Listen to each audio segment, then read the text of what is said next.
राष्ट्रिय स्वतन्त्र पार्टीमा अहिले संसद बाहिरबाट मन्त्री परिषदको गठन गर्ने सम्बन्धमा छलफल चल्दैछ। के त्यसो गर्न मिल्छ त? के छ नेपालको कानुनी प्रावधान मन्त्री परिषदको गठनको सम्बन्धमा? आउनुहोस् कुरा गरौँ।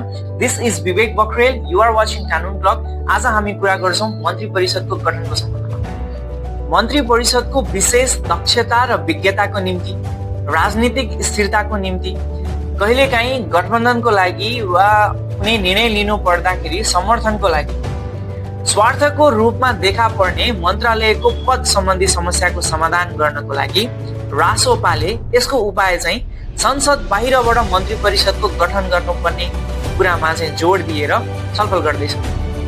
नेपालको संविधान 2072 को धारा 76 उपधारा 9 ले राष्ट्रपतिले प्रधानमन्त्रीको सिफारिसमा संघीय संसदका सदस्य मध्येबाट समावेशीको सिद्धान्त बमोजिम प्रधानमन्त्री सहितको बढीमा 25 जना मन्त्री रहेको मन्त्री परिषद गठन गर्नेछ भन्ने प्रावधान रहेको छ। यानि कि मन्त्री परिषदको गठन संघीय संसदका सदस्य मध्येबाट नै नियुक्ति हुनेछ भन्ने सामान्य प्रावधान रहेको छ।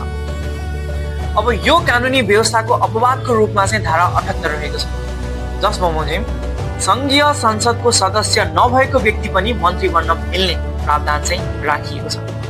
जसको व्यवस्था हेर्ने हो भने धारा 76 को उपधारा 9 मा जुनसुकै कुरा लेखिए तापनि राष्ट्रपतिले प्रधानमन्त्रीको सिफारिसमा संघीय संसदको सदस्य नभएको कुनै व्यक्तिलाई मन्त्रीको पदमा नियुक्ति गर्न सक्नेछ भन्ने प्रावधान छ।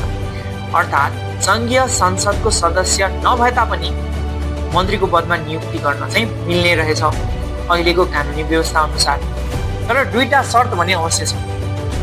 मन्त्रीले शपथ ग्रहण गरेको 6 महिनाभित्र चाहिँ संघीय संसदको सदस्यता प्राप्त गरिसक्नुपर्छ। दोस्रो शर्त, यदि सदस्यता प्राप्त गरेन भने 6 महिनाभित्र मन्त्रीको पद गयो।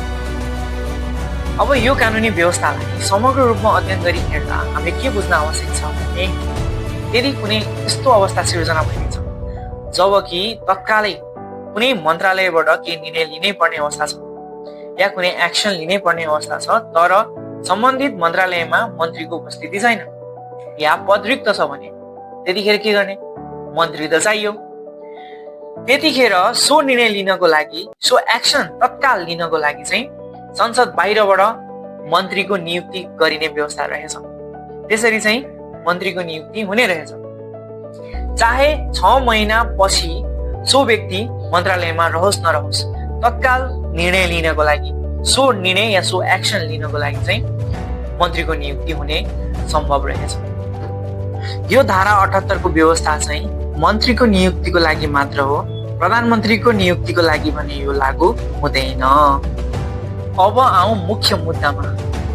यो कानुनी व्यवस्थालाई अहिलेको राजनीतिक अवस्थासँग जोडेर हेर्ने हो भने के रासोपाले भने जस्तै संघीय संसद बाहिरबाट मन्त्री परिषदको गठन हुन सम्भव होला त?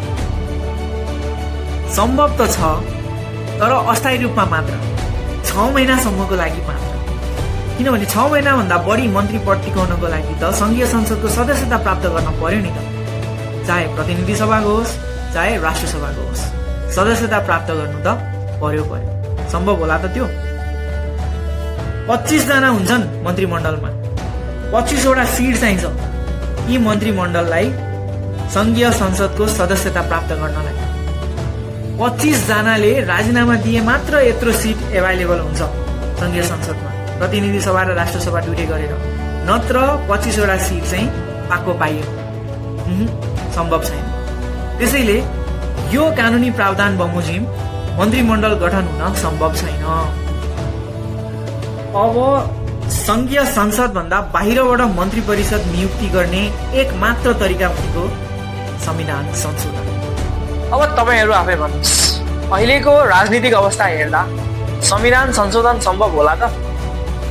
नेपालको संविधान बमोजिम संविधान संशोधनको लागि 2/3 अनिवार्य छ। त्यो पनि प्रतिनिधि सभाको मात्र होइन, राष्ट्र सभा र प्रतिनिधि सभा दुवैको गरेर, यानि कि संघीय सांसदको 2/3। कतिवटा सिट छ त राष्ट्र सभामा रासोपाको यो संविधान संशोधनको प्रोसिजर अगाडि बढाउनको लागि? सम्भव होला नहोला यो निर्णय मैले तपाईहरुलाई नै छोडिदिएँ। नमस्कार। यो भिडियो तपाईँलाई कस्तो लाग्यो? मन परेमा लाइक, कमेन्ट र सेयर अवश्य गर्नुहोला र जस्तै अहिलेसम्म सब्स्क्राइब गर्नुभएको छैन सब्स्क्राइब गर्न चाहिँ नबिर्सिनु होला, किनकि यस्ता धेरै भिडियो मैले अपलोड गर्नेछु र भिडियो अपलोड हुनासाथ तपाईँलाई जानकारी हुनेछ। कानुनी जानकारी दिने मेरो कर्तव्य, सब्स्क्राइब गर्ने तपाईँको।